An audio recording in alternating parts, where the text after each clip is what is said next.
بسم الله الرحمن الرحيم.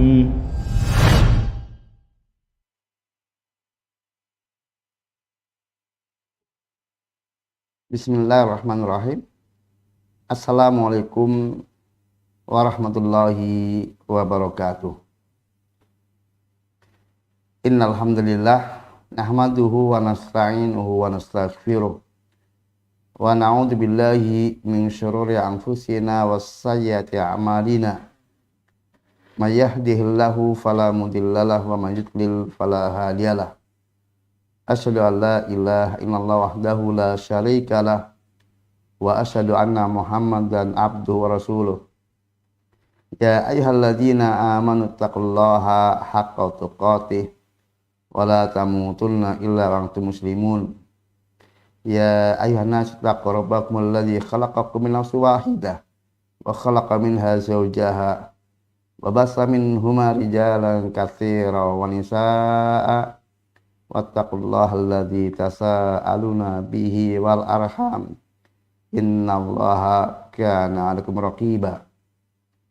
Ya ayyuhalladzina amanu taqullaha wa qulu qawlan sadida yuslih lakum a'malakum wa yaghfir lakum dzunubakum wa may yuti'illaha wa rasulahu faqad faza fawzan 'azima. Amma ba'd. Para pemirsa sekarang mengaji dimanapun Anda berada, rahimani wa rahmatullah.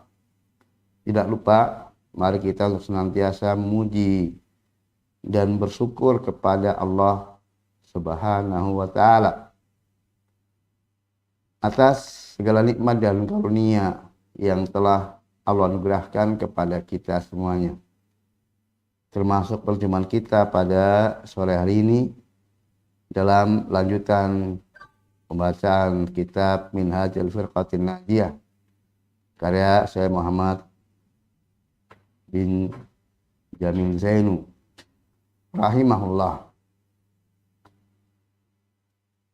Para pemirsa, assalamualaikum wayakum, dan kita masih pada judul bab Minhaj al-Firqatul Najiyah tentang jalan hidup golongan yang selamat, di mana beliau sampaikan poin-poin yang menjadi prinsip hidup bagi al-Firqatul Najiyah, golongan yang selamat, yang mana siapapun yang ingin menjadikan dirinya bagian dari golongan yang selamat, maka dia mesti mengikuti jejak atau langkah-langkah yang beliau sampaikan dari poin-poin Minhaj al-Firqatin Najiyah. Dan dari poin-poin yang beliau sampaikan, kita telah sampai pada poin yang ke-7 pada pertemuan sebelumnya. Dan kita lanjutkan pada poin yang ke-8. Saya bacakan apa yang beliau sampaikan. As-samin al-Firqatul Najiyah tahtarimu al-a'immah al-mustahidin wala tata'asabu liwahidi minhum bal ta'khudu al-fiqha minal qur'ani wal ahadisi sahih bal ta'khudu al-fiqha minal qur'an wal ahadisi as-sahihati wa min aqwalihim jami'an idza wafaqa al-hadis as-sahih wa hadha muwafiqun li kalamihim hasu awsu atba'hum ayakhudhu bil hadis as-sahih wa yatruku kulla qawlin yukhalifu kulla qawlin yukhalifuhu. Beliau sampaikan pada poin yang ke-8 bahwa golongan yang selamat itu menghormati, memuliakan semua dari imam-imam ahli ijtihad, imam-imam mujtahid, tidak fanatik kepada salah satu di antara mereka. Bahkan golongan yang selamat mengambil fikih dari Al-Quran dan hadis yang sahih dan dari perkataan mereka semuanya, tanpa memilah dan memilih hanya dari salah satu saja, dalam arti tanpa fanatik kepada satu saja, tapi mengambil dari semuanya. Kapan itu? Yaitu apabila sesuai dengan hadis yang sahih. Dan prinsip ini sesuai juga dengan apa yang mereka katakan para imam, para ulama mujtahidin. Tatkala mereka mewasiatkan kepada pengikut mereka untuk mengambil yang sesuai dengan hadis yang sahih, untuk mengambil agama ini berdasarkan hadis yang sahih, lalu meninggalkan semua perkataan yang menyelisihinya. Kaum muslimin ikhwafidin asanallahu wa iyyakum, pada prinsip yang ke-8 ini, jalan yang ke-8 yang ditempuh oleh Al-Firqatul Najiyah, bahwa mereka sangat memuliakan para imam mujtahidin, yaitu para ulama yang mengambil kesimpulan hukum dari Al-Quran dan hadis sesuai dengan kapasitas mereka yang telah mencapai derajat imam mujtahid, memiliki kemampuan dengan perbekalan dan perbendaharaan yang mereka miliki dari perbendaharaan ilmu agama, maka sampai derajat ijtihad. Mereka memiliki kemampuan untuk mengambil kesimpulan dari apa yang mereka pelajari dari Al-Quran dan hadis. Dan kesimpulan-kesimpulan hukum yang mereka simpulkan dari Alkitab dan As-Sunnah kemudian diikuti oleh kaum muslimin awam dan para penuntut ilmunya yang mereka tidak memiliki kapasitas, belum memiliki kapasitas untuk mengambil kesimpulan hukum secara mandiri dari apa yang disampaikan oleh Allah dan Rasul-Nya. Sikap menghormati dan memuliakan itu adalah tertuju kepada semua ulama, dari ulama mujtahidin.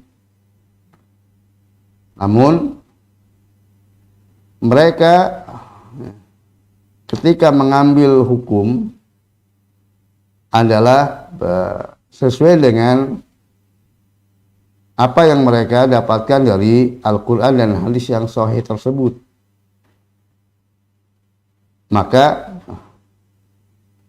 seandainya ada di antara perkataan mereka yang ternyata berbeda dengan apa yang disampaikan dalam hadis yang sahih, maka perkataan tersebut ditinggalkan dan tidak fanatik kepada salah satu dari imam tertentu.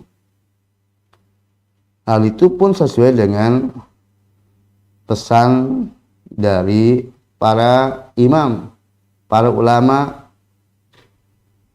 al-mujtahidin. Ya, di antara ulama mujtahid yang sangat terkenal, yang kemudian mengerucut menjadi madhab, seperti madhab Imam Abu Hanifah, mazhab Hanafi, mazhabnya Imam Malik, mazhab Maliki, mazhab Imam Asy-Syafi'i, mazhab Syafi'i, dan mazhab Imam Ahmad bin Hambal, mazhab Hambali. Ini 4 mazhab yang secara umum dianut oleh kaum muslimin seluruh dunia. Nah, imam-imam mazhab tersebut tetap dihormati dan diambil perkataannya. Semuanya. Masing-masing mereka memiliki para pengikut yang mengambil dalam bidang-bidang fikih yang terkadang terjadi perbedaan di antara para imam tersebut. Adapun dalam masalah akidah, maka secara umum mereka tidak ada perbedaan. Nah, dalam masalah hukum-hukum ibadah, hukum-hukum fikih, perinciannya, maka terkadang terjadi perbedaan. Nah, seorang al-firqatul najiyah itu adalah mengambil dari mereka semuanya. Ya, ada di antara kaum muslimin yang bermadhab dengan salah satu dari imam tersebut, dan ada yang tidak bermadhab, dan prinsipnya sama, baik yang bermadhab maupun yang tidak bermadhab, maka pedomannya adalah merujuk kepada Alkitab dan As-Sunnah sesuai dengan kesimpulan yang kemudian disampaikan oleh para ulama tersebut. Jadi para ulama tersebut sebagai jembatan untuk membantu memahami kesimpulan-kesimpulan yang pada umumnya orang awam atau yang baru penuntut ilmu tidak bisa atau belum dapat untuk mengambil kesimpulan secara mandiri karena keterbatasan ilmu dan keterbatasan peralatan untuk memahami secara benar. Dengan terpatri dalam jiwanya bahwa yang hakikat yang diikutinya adalah Al-Quran dan As-Sunnah. Sehingga kalau kemudian pada kondisi tertentu didapatkan secara pasti bahwa apa yang diambil oleh pendapat, disimpulkan oleh pendapat imam panutannya adalah menyelisih atau bertentangan dengan hadis Nabi SAW yang sahih, maka berpindah merujuk kepada hadis Nabi yang sahih dan meninggalkan perkataan imamnya tersebut. Dan sebagaimana telah disampaikan sebelumnya bahwa ulu Bani Adam khata'.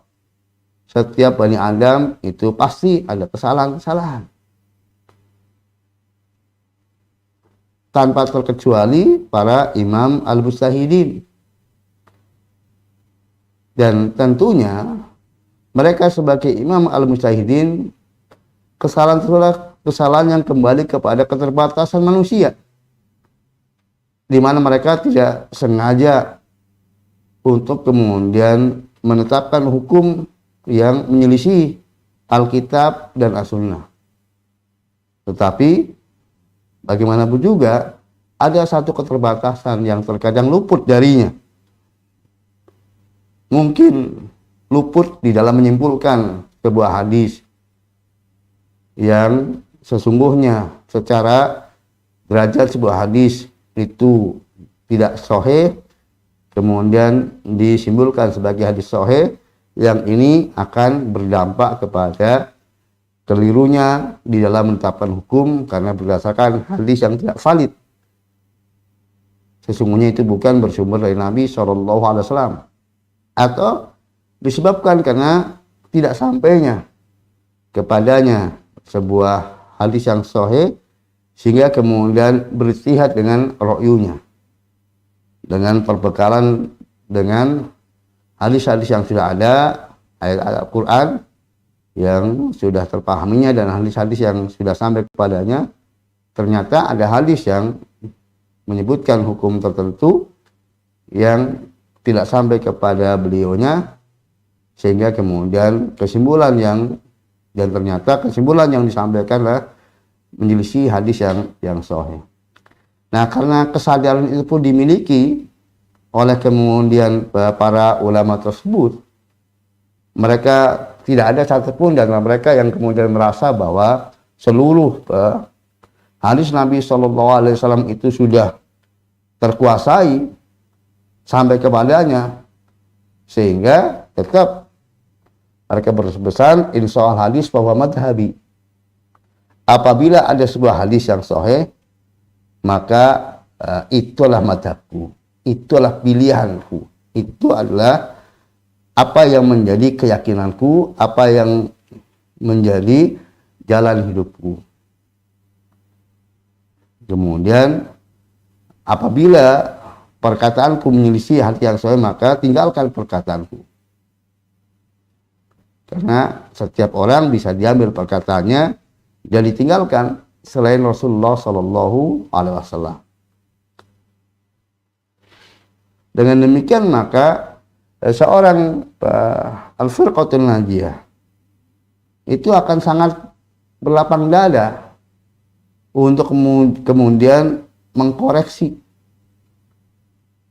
apabila dia sudah mengambil satu pendapat dari salah satu imam dari imam mujtahidin, kemudian disampaikan kepada sebuah hadis sahih yang kebetulan bertentangan dengan apa yang dia ambil dari imamnya, maka dengan sangat mudah untuk kemudian meninggalkan perkataan imamnya dan mengambil hadis yang sahih. Dan itu tidak berarti merendahkan dan meremehkan imamnya, merasa lebih tinggi dari imamnya. Justru kemudian itulah bentuk penghormatan dan kemuliaan kepada imamnya, sesuai dengan pesanan imamnya, untuk kemudian meninggalkan perkataan siapapun juga apabila menyelisih hadis yang sahih. Karena sekali lagi, sepandai apapun, sealim apapun, maka tidak ada seorang pun yang kemudian seluruh hadis Nabi yang sahih itu sudah terkuasainya, sudah sampai kepadanya. Inilah para pemirsa rahimani wa rahmatullah, prinsip yang ke-8, bahwa al-firqatun najiyah sangat memuliakan para imam, ulama, mujahidin, dan senantiasa di dalam memahami Alkitab dan As-Sunnah, Al-Quran dan hadis, mengambil perkataan-perkataan mereka, faedah-faedah yang mereka sampaikan, tetapi tidak fanatik kepada salah satu di antara mereka dan tidak menjadikan perkataan mereka sebagai hakim atas Alkitab dan As-Sunnah. Tetap bahwa hakimnya, penentunya adalah Al-Quran dan As-Sunnah. Wallahu a'lam bishawab. Nah, kita lanjutkan poin yang ke-9. Beliau sampaikan tadi, al-firqatul najiyah ta'muru bil ma'ruf wa tanha 'anil munkar. Fahiya tunkiru at-turuq al-mubtadi'ah wal ahzab al-hadamah allati farqatil ummah wabtada'at fid din wabtada'at an sunnati Rasulillah ar-Rasuli sallallahu alaihi wasallam wa ashabi.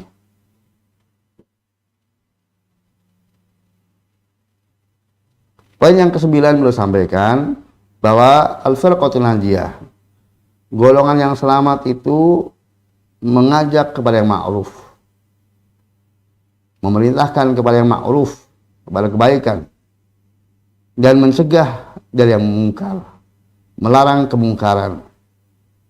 Maka firqatul najiyah itu mengingkari turuk al-mubtadi'ah, yaitu pemahaman-pemahaman yang bid'ah,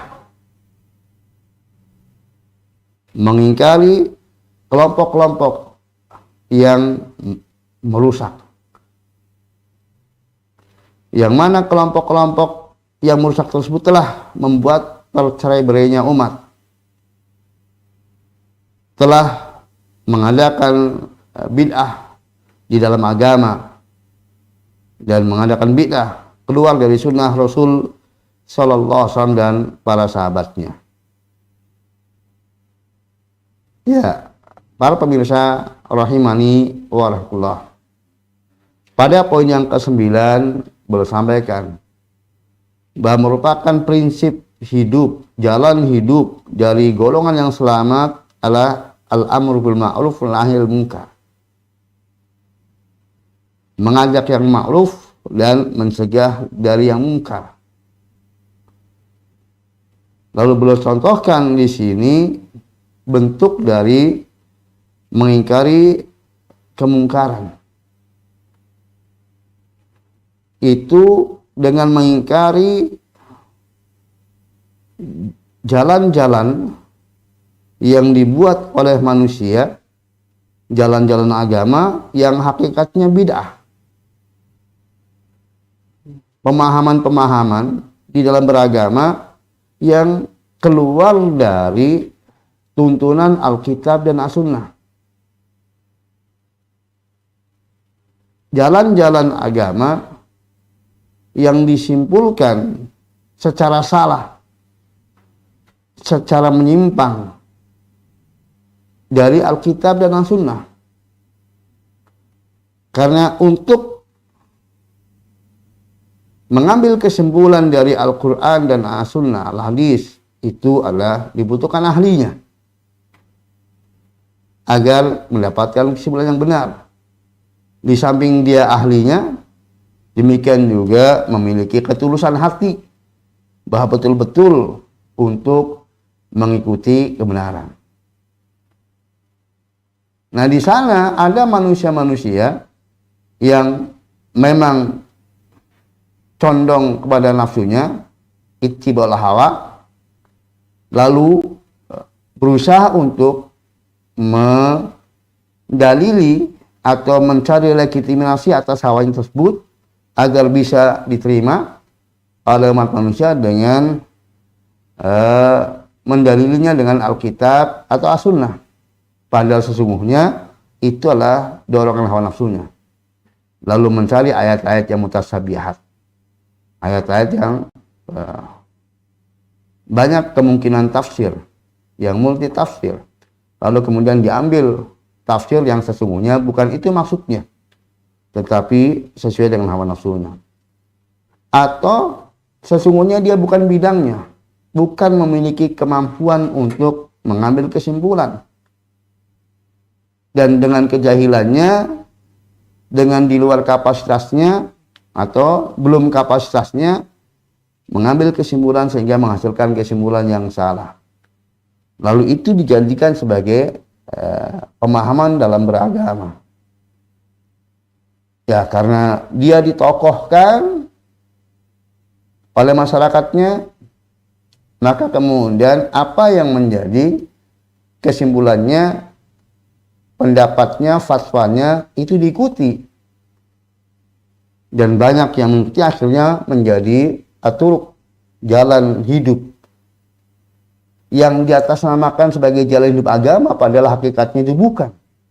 Tetapi itu murni dari hasil hawa nafsunya, atau kemudian murni dari hasil kejahilannya. Maka Al-Firqatul Najiyah tidak segan-segan untuk kemudian mengingkari, meskipun itu diikuti oleh banyak manusia.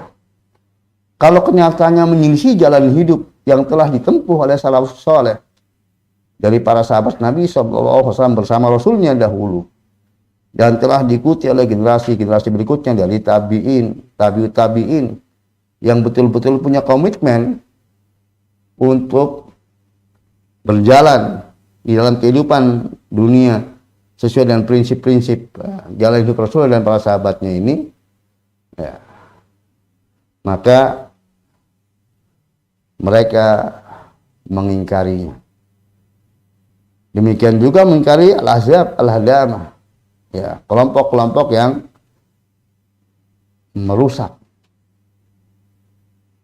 Nah, ketika sebuah pemahaman menyimpang, lalu kemudian memiliki komunitas, memiliki pengikut, sehingga lahirlah ahzab.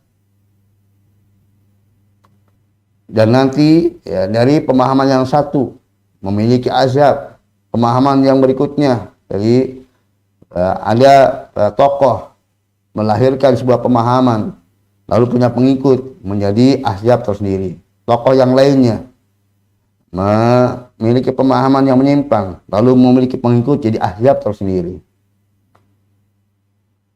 Maka akhirnya banyak ahzab, banyak kemudian kelompok-kelompok yang jelas ini merusak.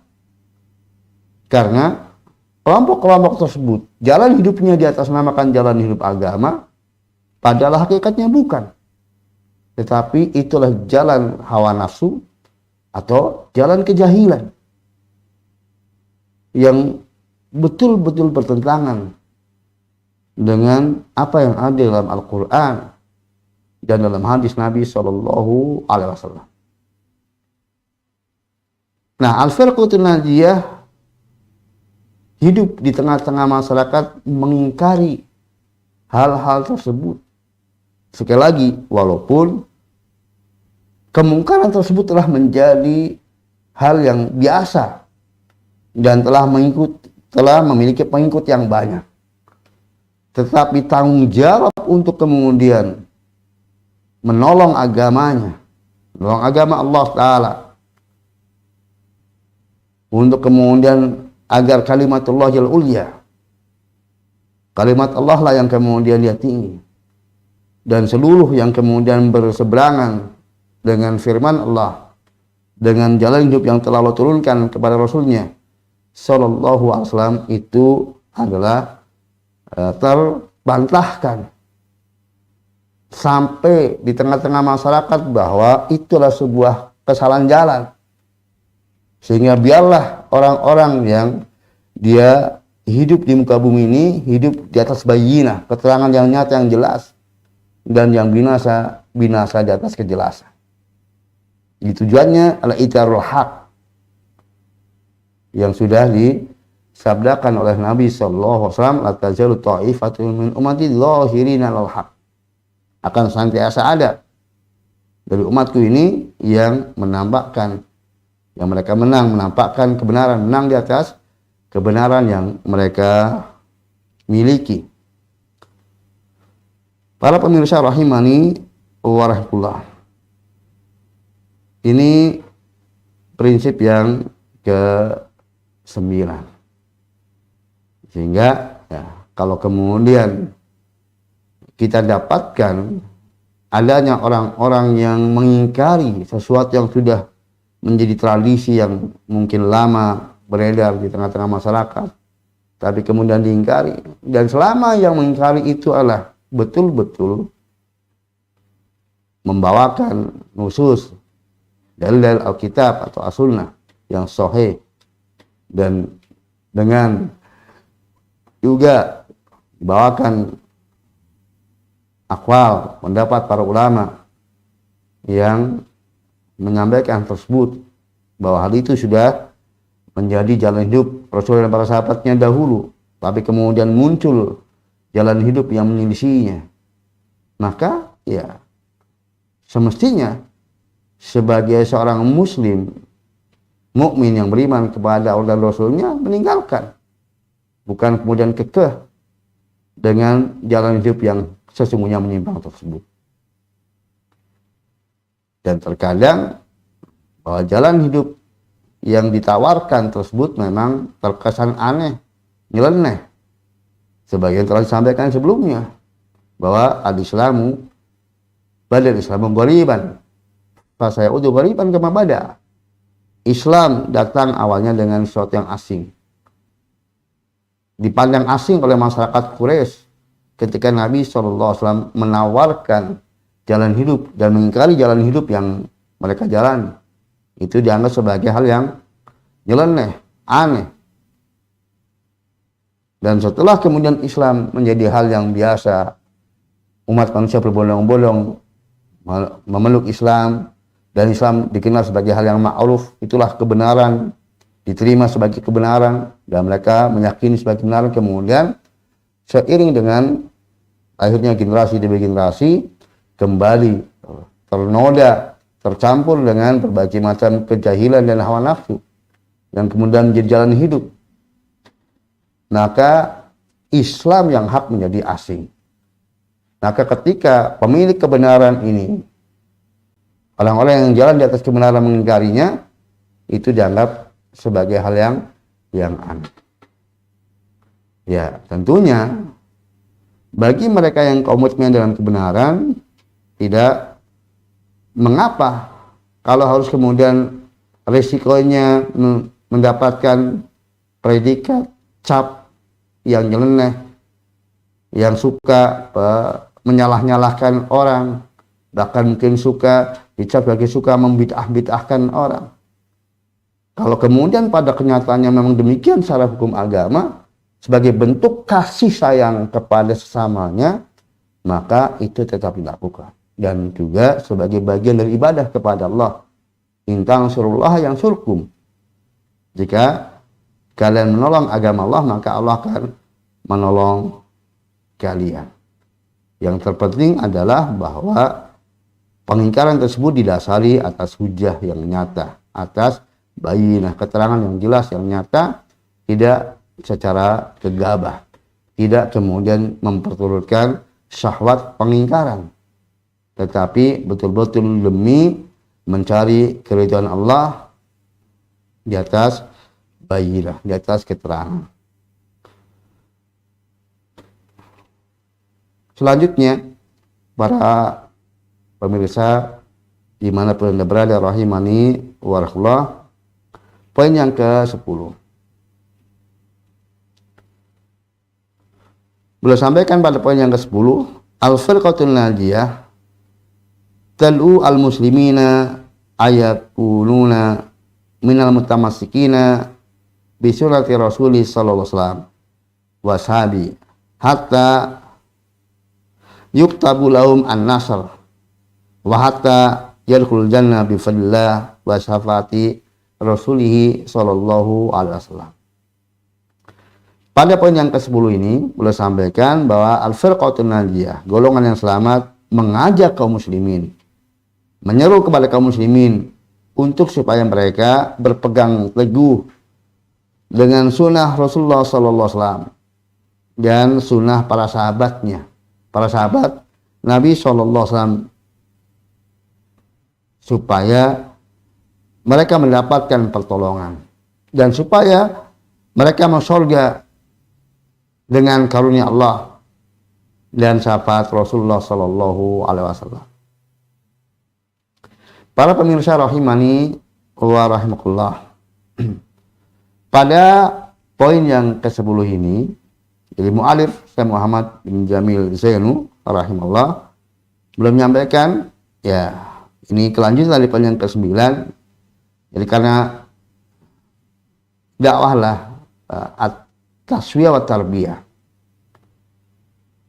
pengingkaran dari berbagai macam jalan yang menyimpang dan kelompok-kelompok yang membuat perpecahan di tengah-tengah umat ini disebabkan karena bid'ah yang ada pada mereka, penyimpangan yang ada pada mereka. Inilah fungsi dari at-takhliyah atau at-tasfiyah, yaitu pembersihan, pensucian.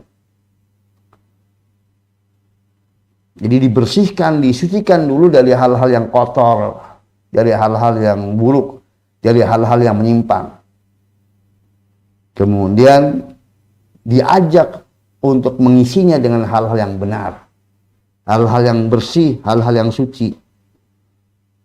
Itu diajak untuk berpegang teguh dengan sunnah Rasul sallallahu alaihi wasallam. Jadi mewujudkan dalam diri umat, jadi masing-masing umat mewujudkan dalam dirinya sunnah Rasul sallallahu alaihi wasallam, sunnah sahabat Nabi sallallahu alaihi wasallam, yang hakikatnya itulah satu. Bahwa sunnah Rasul sallallahu alaihi wasallam itu terpraktekkan pada kehidupan para sahabat Nabi sallallahu alaihi wasallam. Kehidupan para sahabat Nabi sallallahu alaihi wasallam merupakan perwujudan dari sunnah Rasul sallallahu alaihi wasallam. ini diserukan kepada kaum muslimin. Setelah mereka meninggalkan, membersihkan dirinya dari berbagai macam bentuk penyimpangan, lalu mengisi hidupnya dengan sunnah Rasul Sallallahu Alaihi Wasallam.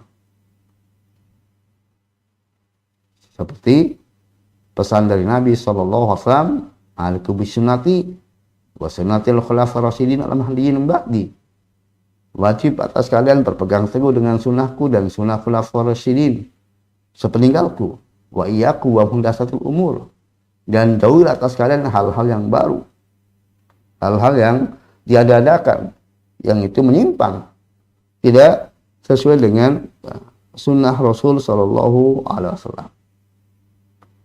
Yang mana dengan cara hidupnya sunnah Nabi Sallallahu Alaihi Wasallam di dalam kepribadian kaum muslimin, maka ini menjadi sebab pertolongan Allah bagi mereka di muka bumi ini. Mendapatkan kemenangan dari Allah SWT, pertolongan berupa kemudahan kehidupan mereka, barokah yang ada pada kehidupan mereka, kebahagiaan yang mereka rasakan, ketenangan hidup yang mereka rasakan, hilangnya rasa takut dalam kehidupan mereka, kedamaian, ketentraman, dapat menjalankan agama secara bersih, kemudian di akhirat mendapatkan karunia Allah berupa sorga, mendapatkan syafaat Rasul Sallallahu Alaihi Wasallam. Jadi itu cita-cita mulia dari setiap individu al-firqatul najiyah ketika mengajak sesamanya, mengajak saudara-saudaranya yang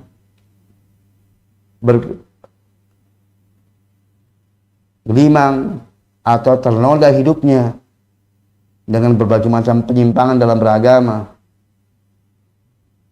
dosa dan kemaksiatan, diajak untuk diingkari, untuk kemudian itu ditinggalkan, dibersihkan, dan diajak untuk kemudian menghidupkan sunnah. Dan tentunya ketika kemudian seruan untuk berpegang teguh dengan sunnah bukanlah semata-mata yang bersifat lahiriah, karena sunnah yang paling pokok adalah bagaimana jalan hidup yang terpatri dalam jiwanya adalah jalan hidup Rasulullah dan para sahabatnya, berupa kebenaran akidahnya, kebenaran tauhidnya, dengan menjadi pribadi-pribadi yang bertawakal hanya kepada Allah, bersabar di jalan Allah, berdoa hanya kepada Allah, isti'anah, istighatsah, isti'adah hanya kepada Allah SWT, merasa takut hanya kepada Allah, berharap hanya kepada Allah, kemudian tunduk patuh, penuh berserah diri kepada Allah Ta'ala, yakin sepenuhnya tentang kebenaran jalan hidup yang telah ditempuh oleh utusan Allah dan telah dipraktikkan oleh para sahabatnya, sehingga kemudian membenarkan setiap informasi, rajin untuk menggali informasi-informasi yang bersumber dari atas langit yang tersampaikan dalam Al-Quran dan hadis Nabi SAW, sehingga hatinya dipenuhi dengan informasi yang hak tentang agama ini, tentang kehidupan ini. Itulah sunnah yang paling mendasar. Kemudian dari kekokohan yang ada dalam jiwanya tentang penegakan sunnah di dalam hatinya, hukum-hukum Islam itu diterapkan dalam hatinya, lalu kemudian muncul keluar secara lahir setelah dibangun di atas keyakinan, maka tampilan zahir itu adalah lahir dari apa yang ada dalam batinnya. Dan itulah hakikat sunnah yang semestinya dihidupkan. Bukan kemudian secara tampilannya itu sunnah, lahiriahnya ada tampilan sunnah, tetapi keropos di dalam batinnya. Karena ternyata dipenuhi dengan riya, dipenuhi dengan motivasi dunia, dan dibarengi dengan keyakinan-keyakinan yang menyimpang. Sebagaimana apabila kita mengetahui aliran menyimpang yang namanya Khawarij, maka tampilan lahirnya adalah tampilan sunnah Nabi SAW. Tetapi ada penyimpangan dalam batinnya. Yang penyimpangan dalam batinnya pun melahirkan perilaku yang menyimpang dengan mengkafirkan kaum muslimin, dengan membunuh kaum muslimin, dan kebencian yang demikian membuncah kepada yang di luar alirannya. Tidak ada pandangan rahmah, tidak ada pandangan kasih sayang kepada yang bukan kelompoknya. Maka kemudian lahir sikap mengambil hartanya, merampas hartanya dengan tidak ada rasa berdosa karena menganggap saudaranya telah kafir karena berbeda dengan apa yang menjadi keyakinannya. Padahal kalau dilihat pribadinya sebagai orang yang rajin membaca Al-Quran, rajin ibadah, baik yang wajib maupun yang sunnah, berpakaian yang sunnah, berpenampilan yang sunnah, dengan memelihara sunnah-sunnah Nabi dalam fisiknya, tetapi keyakinannya menyimpang. Dan ini kita bisa lihat juga pada aliran yang lainnya, dari aliran yang menyimpang, misalnya pada Rafidhah. Secara tampilan fisik, Masya Allah, dengan jenggot yang terpelihara, kemudian pakaian yang betul-betul menutup aurat, termasuk para wanitanya, tetapi hatinya penuh dengan penyimpangan. Keyakinan tentang kafirnya para sahabat Nabi yang utama, kemudian sikap ekstrim, berlebihan kultus kepada Ahlul Bait, bahkan sampai mempertuhankannya. Ada aktivitas berdoa kepada selain Allah, berharap dan bergantung dari selain Allah. Kemudian meninggalkan atau meyakini ismatul imam, maksumnya imam-imam mereka. Kemudian aktivitas tabaruk, mencari berkah, hala berkah yang mengandung kesyirikan dan lain sebagainya. Tampilan fisiknya adalah sesuai dengan bagaimana kehidupan para sahabat. Juga amalan-amalan ibadahnya, semangatnya dalam beribadah, tetapi kemudian perilakunya. Dan tidak segan-segan mereka untuk kemudian juga membunuh yang bukan dari kelompoknya, menebarkan fitnah, kemudian menghalalkan segala cara demi kejayaan kelompoknya dan kesyirnanya kelompok yang lainnya. Dan itu adalah menjadi dampak dari semua aliran yang menyimpang. Maka tertanam dalam dirinya kebencian, tidak adanya rahmah, kasih sayang kepada sesama kaum muslimin, apalagi sesama manusia yang kemudian dia non-muslim. Para pemirsa rahimani wa rahmatullah, itu tadi poin yang ke-10. Kemudian poin yang ke-11. Jadi poin ke-10 bahwa Al-Firqatul Najiyah mengajak kaum muslimin untuk berpegang teguh dengan sunnah Nabi dalam seluruh dimensinya, lahir maupun batin, sehingga akan mendapatkan pertolongan dari Allah di dunia dan dimasukkan ke dalam surganya Allah Ta'ala karena rahmat Allah, karena dari Allah, juga mendapatkan syafaat Rasul Sallallahu Alaihi Wasallam. Kemudian yang poin yang ke-11,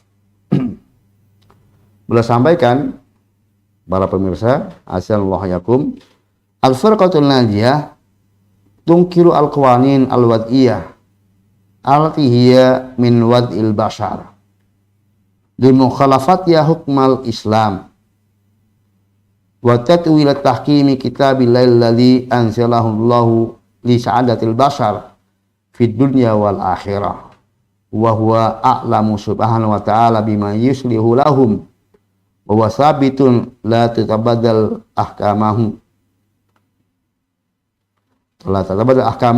ala madal ayam wa la yatatawwaru hasbu zaman wa in sababa syaqa'il alam amatan wal alam islami khasatan wa man yulaqi min mata'ib wa dhullin wa hawan huwa tarku al-hukmu bil kitabillahi wa sunnati rasulihi sallallahu alaihi wasallam. Tarku hukma al-hukma bi kitabillahi wa sunnati rasulihi sallallahu alaihi wasallam wala izza lil muslimina illa biruju ila ta'limil islam afrodan wa jama'at wa hukumat amalan bi qouli ta'ala innallaha la yughayyiru ma biqaumin hatta yughayyiru ma bi anfusihim. Beliau sampaikan poin yang ke-11 bahwa Al-Firqatul Najiyah itu mengingkari hukum perundang-undangan yang dibuat oleh manusia yang menyelisih hukum Islam dan mengajak kepada umat manusia untuk berhukum dengan kitab Allah yang telah turunkan, yang dimaksudkan untuk kebahagiaan bagi umat manusia baik di dunia maupun di akhirat. Dan dia Allah SWT lebih tahu apa yang akan membuat kebaikan bagi mereka. Dan hukum Allah itu pasti tidak akan berubah dengan perjalanan masa, perjalanan hari. Tidak akan berkembang sesuai dengan perkembangan zaman.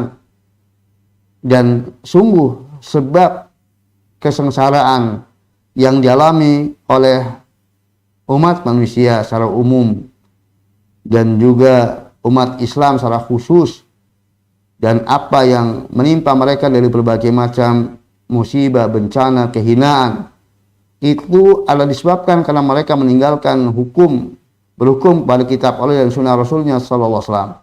Maka tidak akan ada kejayaan, kemuliaan bagi kaum muslimin kecuali dengan kembali merujuk berhukum dengan cara mengajarkan kepada dengan merujuk kepada pendidikan Islam, pengajaran Islam baik secara individu maupun secara jamaat, masyarakat dan juga secara pemerintahan.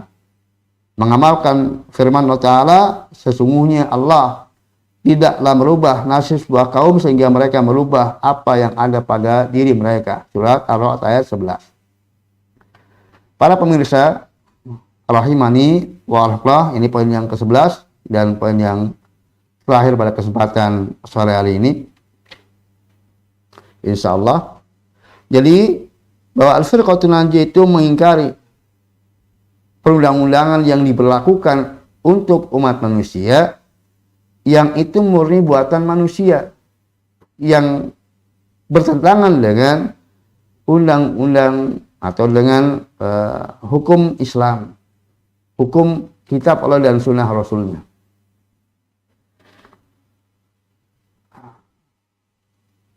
Yang penggunaan hukum perundang-undangan versi manusia tanpa merujuk kepada Alkitab dan As-Sunnah sudah menjadi hal yang merata di berbagai macam negeri kaum muslimin, jangankan negeri kafirnya. Berbagai macam negeri kaum muslimin, mereka tidak menjadikan bahwa Alkitab dan As-Sunnah itu sebagai hukum yang semestinya berlaku di tengah-tengah kehidupan masyarakatnya. Tetapi hukum hasil pemikiran, ra'yu dari, bahkan dari murni orang-orang kafir yang menjajah sebelumnya, atau kemudian kalaupun ada revisi, ada amandemen, maka itu murni dari hasil ra'yu, pemikiran masing-masing individu yang terlepas sama sekali dari merujuk kepada wahyu kitab Allah dan sunnah Rasulnya sallallahu alaihi wasallam. Betul-betul mencampakkan, dan hukum Allah itu hanya diperlakukan untuk kehidupan pribadi masing-masing, dijalankan dalam urusannya keyakinan masing-masing kehidupan pribadi. Adapun hukum-hukum kemasyarakatan, hukum-hukum tata negara, maka menafikan dan mengesampingkan sama sekali dengan hukum Allah Ta'ala. Padahal kitab Al-Quran dan Rasul diutus kepada umat manusia itu agar jalan hidup mereka, seluruh kehidupannya itu merujuk, berpatokan, berprinsip dari Alkitab dan Al-Quran. Seluruh turunan hukum yang berlaku bagi umat manusia itu harus merujuk kepada Alkitab dan As-Sunnah. Karena kebenaran Alkitab dan Sunnah itu mutlak, maka segala hukum turunannya itu harus, tidak boleh ada yang bertentangan dengannya. Sebagai tata kehidupan umat manusia. Dari Rabbus samawati wal ardh, yang apabila manusia meninggalkan hukum Allah SWT, bukan saja mereka akan mendapatkan ancaman di akhirat, tetapi bahwa hukum yang murni buatan manusia itu secara sifatnya adalah akan menghasilkan kerusakan. Karena kejahilan yang ada manusia, logika dangkal mereka itu tidak akan bisa untuk kemudian memahami secara utuh bagaimana semestinya menetapkan tata peraturan bagi umat manusia. Yang paling tahu adalah Allah SWT yang telah menciptakan umat manusia dengan alam seluruhnya ini. Maka Allah lah yang mengetahui dan mampu, dan dia adalah ala kulli syai'in qadir untuk kemudian menetapkan hukum untuk kebaikan tata kehidupan manusia. Di sana ada yang bersifat kaidah, prinsip-prinsip, dan di sana ada yang sudah detail. Yang sudah detail maka ikuti secara detailnya, yang berupa prinsip-prinsip maka semua turunannya, hukum turunannya harus tidak boleh bertentangan dengan prinsip-prinsip tersebut. Nah, Al-Firqatul Najiyah itu mengajak umat manusia untuk kebaikan umat manusia itu sendiri, untuk dunia mereka dan juga akhirat mereka. Maka ya, masing-masing kita, jika kita tidak mampu untuk kemudian mengajak orang lain, mengajak kemudian para penguasa, para pemimpin untuk mari berhukumlah dengan hukum Allah SWT, maka terapkan hukum Allah pada diri kita masing-masing. Ya, hal-hal yang kita mampu menjalani hukum Allah pada diri kita, maka jalanilah hukum Allah. Dan ajak orang lain juga untuk kemudian melakukannya.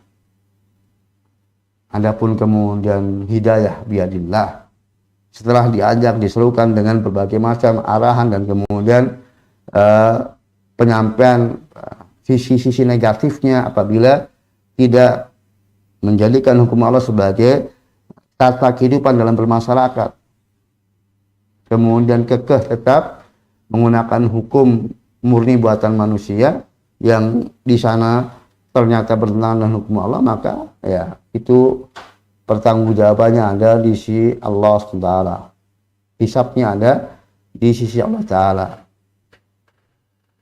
Maka kewajiban kita masing-masing adalah menerapkan hukum Allah pada diri kita masing-masing, lalu kemudian mengajak manusia untuk berhukum dengan hukum Allah ya sebatas kemampuan saya dengan kemampuannya masing-masing. Nah demikianlah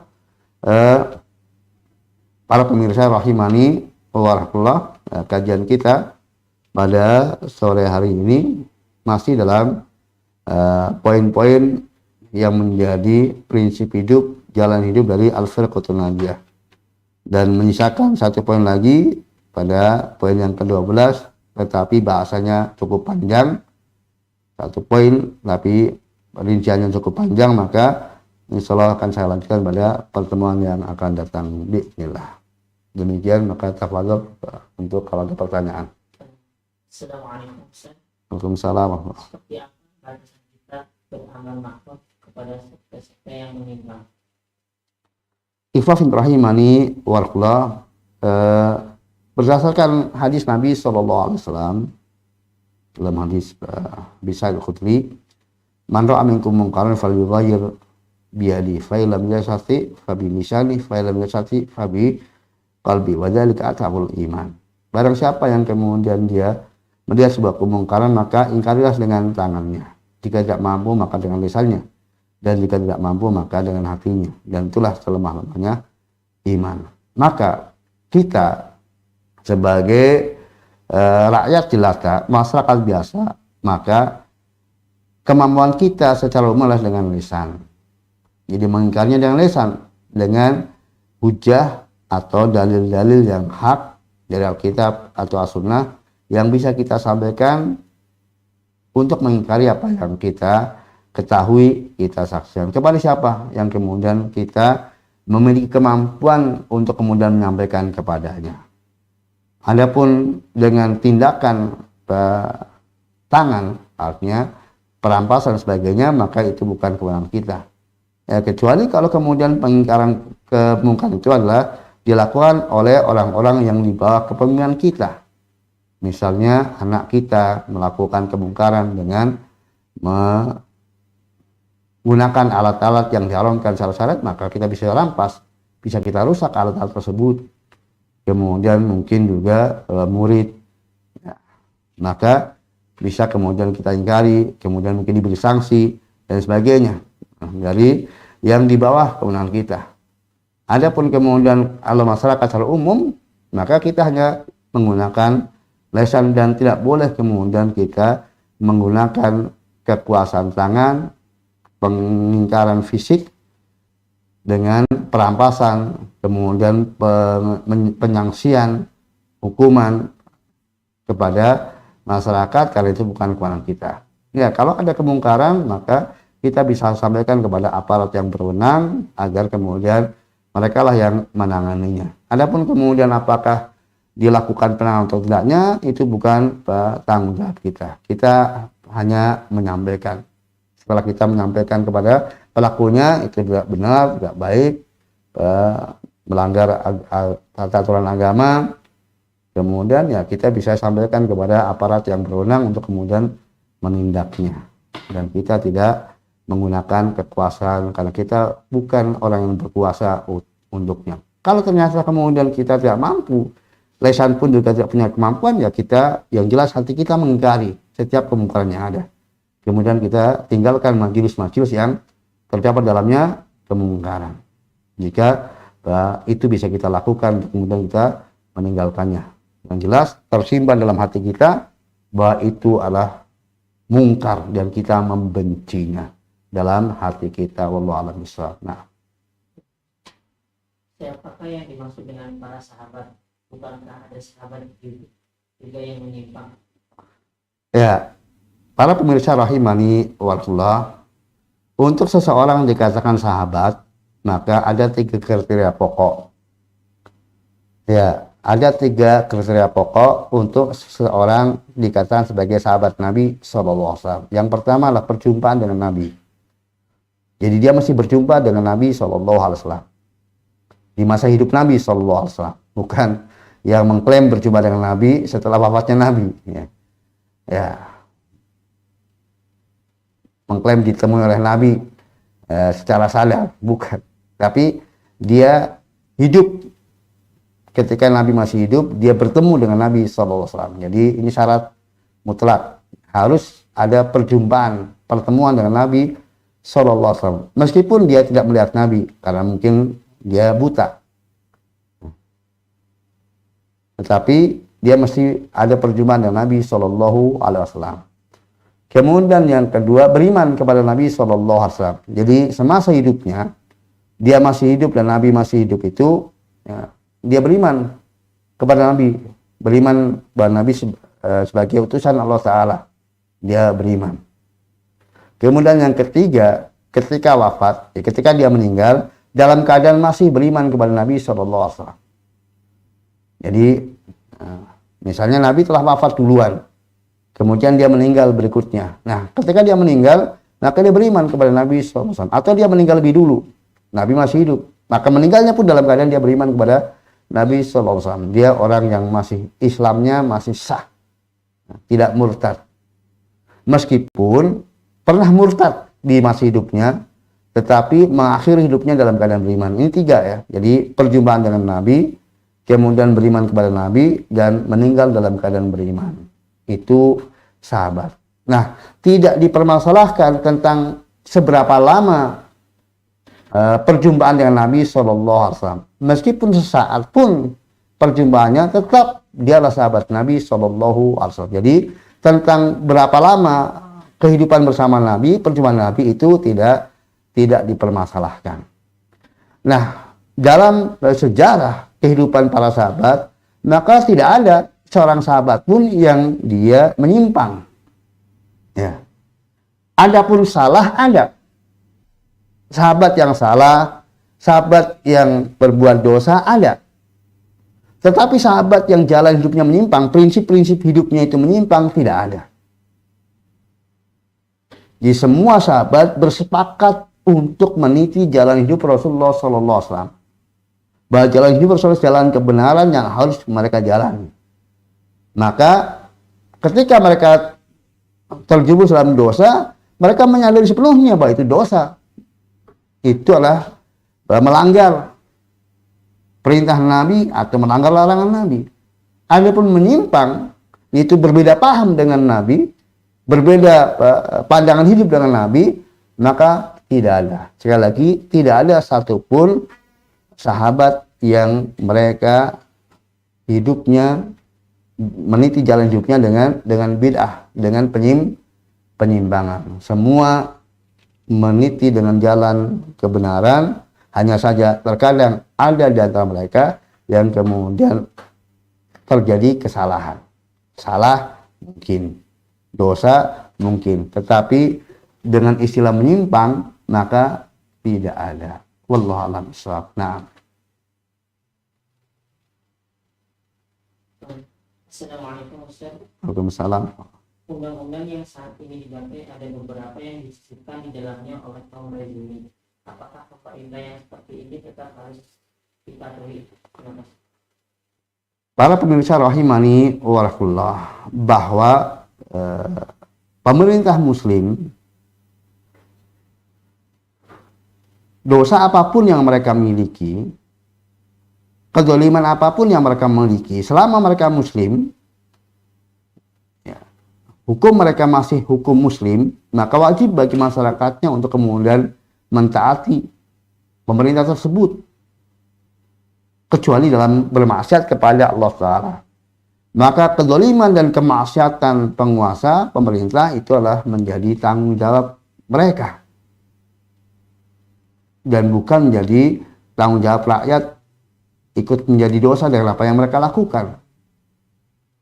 Dengan tetap bahwa pihak-pihak tertentu dari masyarakat, dari rakyat yang memiliki kapasitas untuk kemudian bisa memberikan nasihat kepada penguasa, maka nasihati mereka secara tersembunyi dengan cara-cara yang santun, yang tersembunyi, sehingga nasihat itu sampai kepada mereka. Tapi kebijakan-kebijakan penguasa yang tidak bertentangan dengan Alkitab dan Sunnah, maka wajib ditaati oleh masyarakatnya.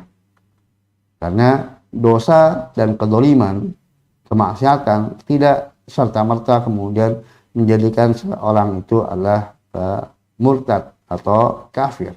Termasuk di dalamnya adalah ketika menetapkan sebagian hukum adalah ternyata itu bertentangan dengan hukum Allah dan Rasulnya. Karena bisa jadi itu tidak menyadari bahwa itulah bertentangan dengan hukum Allah dan Rasulnya. Keyakinannya tetap bahwa kalau hukum itu bertentangan dengan hukum Allah dan Rasulnya, tidak memperbolehkannya, dia menyatakan tidak bolehnya. Dan terkadang menetapkannya itu adalah sebagai bentuk kezaliman, dengan keyakinan bahwa itu adalah kebijakan yang keliru, kebijakan yang salah. Tetapi dia tetap meyakini wajibnya untuk manusia berhukum dengan hukum Allah Ta'ala. Tapi karena ada kepentingan pribadi individu, maka kemudian memutuskan hukum yang bertentangan dengan hukum Allah Ta'ala. Jadi kezaliman penguasa itu tidak membatalkan status penguasa sebagai pihak yang wajib untuk kemudian ditaati oleh masyarakat, oleh rakyatnya. Dan itulah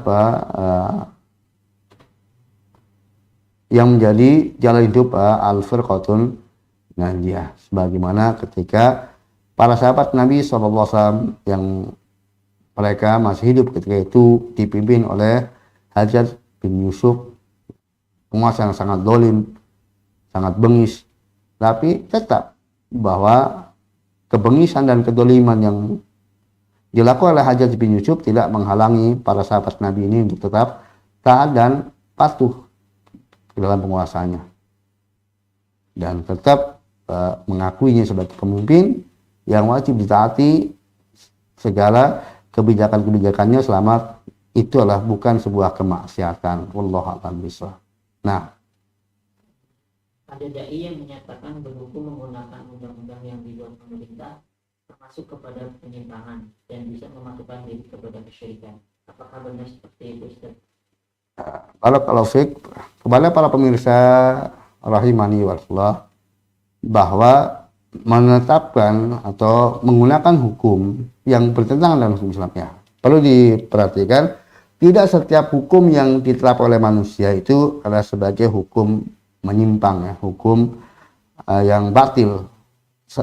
Selama hukum itu adalah tidak bertentangan dengan Alkitab dan Sunnah, maka itu adalah satu jatuhnya tetap hukum Allah dan Rasulnya. Karena turunan hukum tersebut mengacu pada hukum Allah dan Rasulnya, maka masih dimasukkan ke dalam ketetapan Allah dan Rasulnya. Adapun ketika kemudian hukum itu betul-betul menyimpang, yang dibuat oleh manusia itu bertentangan dengan hukum Allah SWT, lalu kemudian seseorang menggunakan hukum tersebut, mematuhi hukum tersebut, maka tidak serta-merta juga bahwa orang tersebutlah dia menyimpang atau bahkan kemudian terjadi kesyirikan. Tergantung keyakinan yang ada padanya. Tergantung juga apakah dia tahu atau tidak. Apakah dia tahu bahwa itu hukum bertentangan dengan hukum Islam? Kemudian apakah kemudian ketika dia mematuhinya, dia meyakini bahwa itu yang hak, itu yang semestinya diikuti, bukan hukum Islamnya.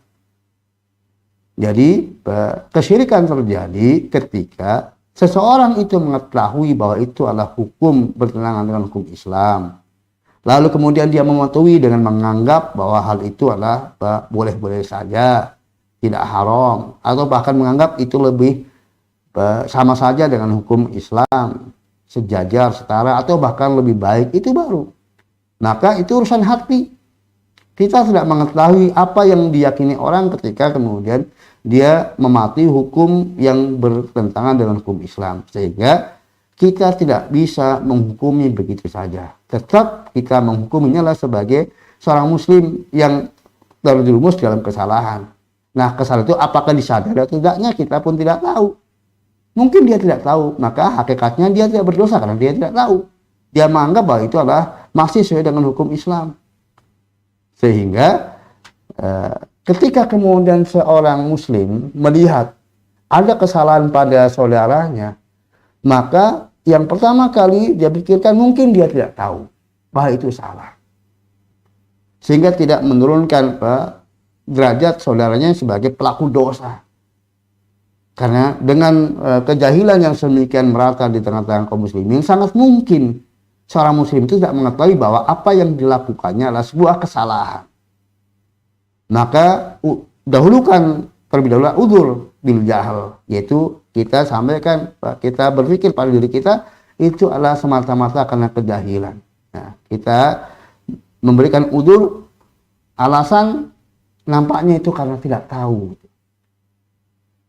Nah, sehingga kemudian kita bisa sebagai bentuk kasih sayang kepada saudara kita, kita beritahu bahwa itu adalah pertentangan hukum Islam, tidak selayaknya untuk kemudian kita mematuhi hal tersebut karena itu sebuah kemaksiatan. Kita tidak gunakan karena itu sebuah kemaksiatan. Nah, setelah dia tahu mungkin, oh iya, tetapi gimana ya, saya nggak sanggup untuk kemudian soalnya resikonya berat dan sebagainya. Walaupun ya saya tahu itu dosa, tapi gimana lagi ya. Berarti dia adalah seorang muslim yang bermaksiat saja.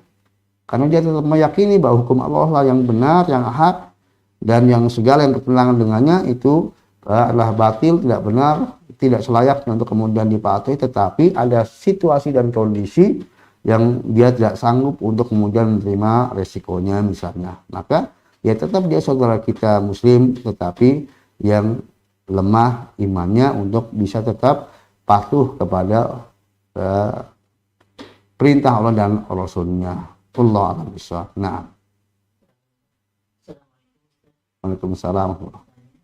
Ada yang berpendapat kalau pemerintah tidak berhukum dengan hukum Allah dan tidak setuju bila negara berdasarkan Islam, maka pemerintah itu bukanlah waliyullah, waliyul amri, dan kita tak perlu taat kepadanya.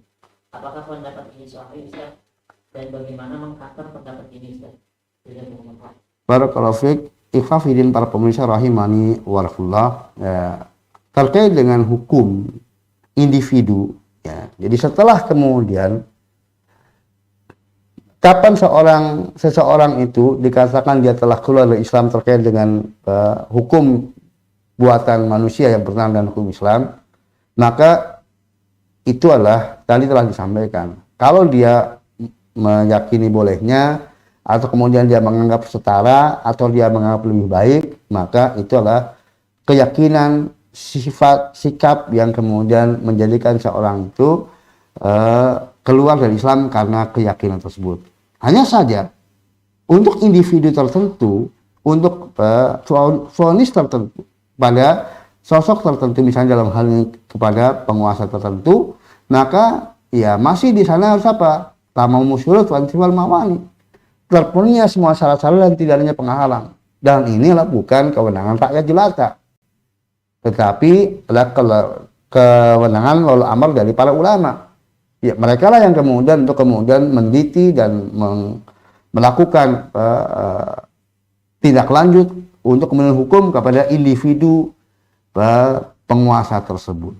Nah, selama kemudian itu belum dijatuhkan vonis, ya berarti secara umum adalah masih dianggap sebagai penguasa muslim, karena bisa jadi masih ada hal-hal yang melekat padanya dari takwil, kesalahpahaman, karena kejahilan yang ada, adanya takwil, adanya kesalahpahaman yang menjadi penghalang untuk kemudian seseorang itu dikatakanlah keluar dari Islam. Intinya, maka kita sebagai rakyat jelata terkait dengan pelaksanaan hukum yang dilakukan oleh siapa saja dari penguasa yang keluar dari hukum Islam, maka selama orangnya itu muslim, kita masih tetapkan dia sebagai muslim. Karena sekali lagi bahwa kesalahan terkait dengan penerapan hukum itu adalah kekufuran yang duna kufrin, kecuali apabila dengan persyarat-persyarat tadi, dan itu harus diteliti, harus dibuktikan, dan itu adalah ahlinya.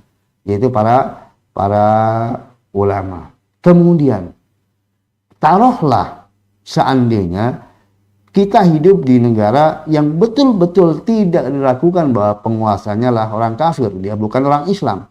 Maka ketaatan terhadap apa yang di kebijakan yang ada selama bukan maksiat tetap. Karena kebijakan-kebijakan yang bukan kemaksiatan, yang lahir dari seorang pemimpin, maka itu untuk kemaslahatan, tetap ditaati. Adapun jika itu kemaksiatan, maka siapapun yang memerintah, walaupun seorang muslim sekalipun, maka ya tidak ada ketaatan padanya. Oleh karena itu, ya kita sebagai rakyat jelata, maka kita artinya tidak usah berpikir tentang status pemimpin kita, apakah muslim atau kafir. Jadilah rakyat yang baik, yang taat dan patuh kepada kebijakan-kebijakan yang ada, selama itu tidak terkait dengan hal yang kita bermaksiat kepada Allah. Yang apabila kita mematuhi itu berarti kita durhaka kepada Allah. Lah, karena la ta'ata li makhluqin fi ma'siyatil khaliq. Tanpa kemudian melihat apakah pemimpinnya muslim atau pemimpinnya kafir. Kalau pemimpinnya muslim kita beribadah kepada Allah Ta'ala dengan ketaatan kepada penguasa. Kalau pemimpinnya kafir maka kita juga taat kepada Allah dari sisi kemaslahatan umat dan meninggalkan madarat. Karena hal yang kemudian mubah kita lakukan. Apabila kebijakan itu taruhlah bukan kebijakan yang baik, yang mendatangkan maslahat, tetapi hanya boleh-boleh saja, tidak haram, maka kita mentaatinya pun tidak haram. Dan kita mentaatinya untuk apa? Untuk kemaslahatan juga. Sebab kalau kemudian tidak mentaatinya akan timbul kekacauan. Dan kekacauan itu hal yang apa? Hal yang diharamkan. Bagaimana mungkin kita meninggalkan yang mubah kemudian menimbulkan kekacauan, meninggalkan yang halal lalu kemudian menimbulkan kekacauan? Maka laksanakan yang mubah tersebut demi terjaganya apa? Supaya tidak terjadinya kekacauan di dalam kehidupan bermasyarakat dan berbangsa. Jadi itu semestinya yang menjadi prinsip. Jadi kita nggak usah terlalu berpikir tentang status pemimpin kita. Nggak banyak faedahnya bagi perjalanan hidup kita dalam beragama. Dan sebagaimana dulu juga Nabi juga hidup di masyarakat yang kemudian juga penguasanya orang kafir. Para sahabat dari nabi-nabi sebelumnya juga, sahabat Nabi juga seperti pada masa Fir'aun, ya mereka hidup juga dikuasai oleh orang-orang kafir dan mereka tetap bisa hidup menjalani apa menjadi keyakinannya. Jadi kita tidak usah memikirkan tentang status pemimpin kita sebagai rakyat jelata, apakah muslim atau kafir, maka biarlah itu selama itu misalnya taruh abu-abu bagi kita, sudah biarlah itu menjadi kewenangan para tokoh-tokoh ulama kita untuk kemudian menghukuminya. Ataupun kita lah rakyat jelata maka taat kepada kebijakan selama itu bukan hal yang kemaksiatan. Wallahu a'lam bishawab. Ya, demikianlah para pemirsa dimanapun Anda berada, rahimani warahmatullah. Kajian kita pada sore hari ini semoga bermanfaat bagi kita semuanya dan betul-betul menjadi bimbingan bagi kita untuk kemudian kita menjadi bagian dari al-firqatul najiyah. Subhanakallahumma wa bihamdika asyhadu an la ilaha illa anta astaghfiruka wa atubu ilaik. Assalamualaikum warahmatullahi wabarakatuh.